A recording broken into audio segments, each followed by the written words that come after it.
Ladies and gentlemen, it is time for a little bit of California love. This is a new segment on Caden Kubler Sports Radio where I'll be focusing on a specific team from here since this is a California-based radio station. And what other than to kick it off with the team that I was so often talking about last football season, and that is none other than the Los Angeles Rams. I had some people poking fun at me that Caden's Corner, my YouTube channel, turned into Caden's Rams Corner, and it felt like it was there for a little bit. I was very high on the Rams all season long, and by no surprise, I loved what they did in free agency and what they've done in the offseason so far. They've been very active since they lost in the divisional round to the eventual Super Bowl champions in the Philadelphia Eagles. I thought the Rams have crushed it since then. And you look at the Philadelphia Eagles and what they did on this run to eventually winning the Super Bowl. The Rams were only one play away at the very end from ultimately winning that game. And I expect big things from this team next year, especially with some of the additions that they've made. But by no surprise, I'm very high on this Rams team. Let's go over everything that they did. There were a lot of rumors about, first of all, what would happen with Matthew Stafford. We all know that this is not necessarily the strongest quarterback draft class, and there were some rumors, some inklings about where Matthew Stafford would potentially be next season, but ultimately they brought him back, restructured his contract, and Matthew Stafford, first and foremost, is a Los Angeles Ram, and you can take a big exhale if you're a Rams fan at this point, because I think Matthew Stafford, in terms of the Rams still wanting to compete for a Super Bowl, number 9 has to be under center, and he's back. More importantly, now 9 to dime is not going to be there next season, with the Rams cutting Cooper Kupp, a big time surprise to a lot of people. But I honestly wasn't that shocked. I don't think Cooper Kupp has necessarily been the same receiver over the past few seasons. He's just really had an unfortunate string of injuries, and I think that's ultimately led the Rams to move on from him, try and recycle that cap space, and now give it to none other than Davante Adams. I love this move so much. Now, you can be kind of up in the air about this move. Maybe you think Davante Adams is a diva receiver. Maybe you're not in love with his age. You're not in love with the money that the Rams ultimately gave him. 2-year, $46 million contract. I think it's a heck of a deal. I really do.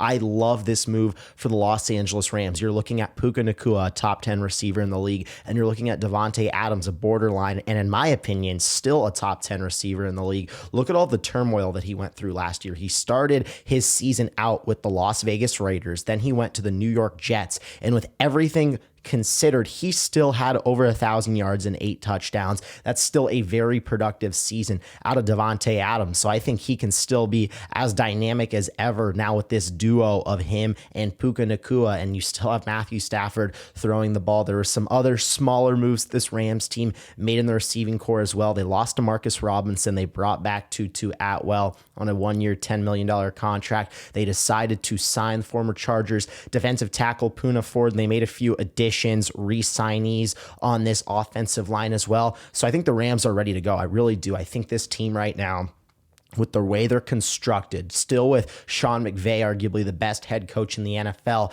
Matthew Stafford, arguably the best quarterback in the NFL. And I talk about this so often. If you are a consistent listener of Caden Kubler Sports Radio, you know that if you have the best head coach and the best quarterback in the NFC, you are going to win a lot of football games. And that's what the Rams have been so fortunate of having it with this duo. And now you're having Puka Nacua, a guy that if he can stay healthy, he's a bona fide top 10 receiver in the league. You still have Davante Adams. You still have Kyron Williams. I really, really like what this offense can be. Now, there are definitely some question marks on the defensive side of the ball. This team really struggled stopping the run. You look at those 2 games against the Eagles, one in the regular season, one in the postseason. They struggled immensely in both of those games stopping Saquon Barkley. And that's not to say that every other team in the league didn't struggle to stop him. But the Rams, right now, you got to go beat the Philadelphia Eagles. And if you want to do that, you're going to have to shore up that run game. And I'm looking forward to the draft here in late April. Are the Rams going to go after some linebackers? Because we know how much this defensive line really stepped up in terms of getting after the quarterback. We saw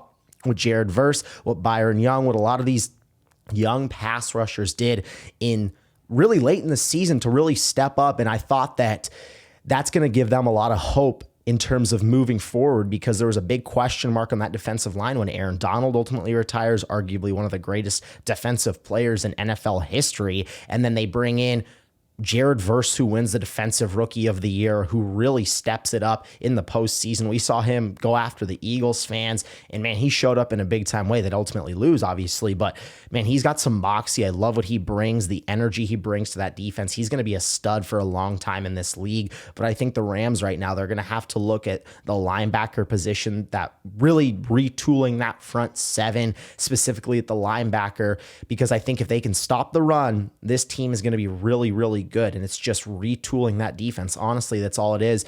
But a guy that I think I've seen a little bit of rumors and a situation that I love. I don't think Tutu Atwell is a bad number 3 receiver by any means, because he's a guy that can definitely take the top off a defense. I don't think Davante or Puka Nacua can take the top off a defense like Tutu can, because you're kind of hitting all 3 levels, with Puka being really that tough screen receiver and that tough, gritty guy who you can get the football to.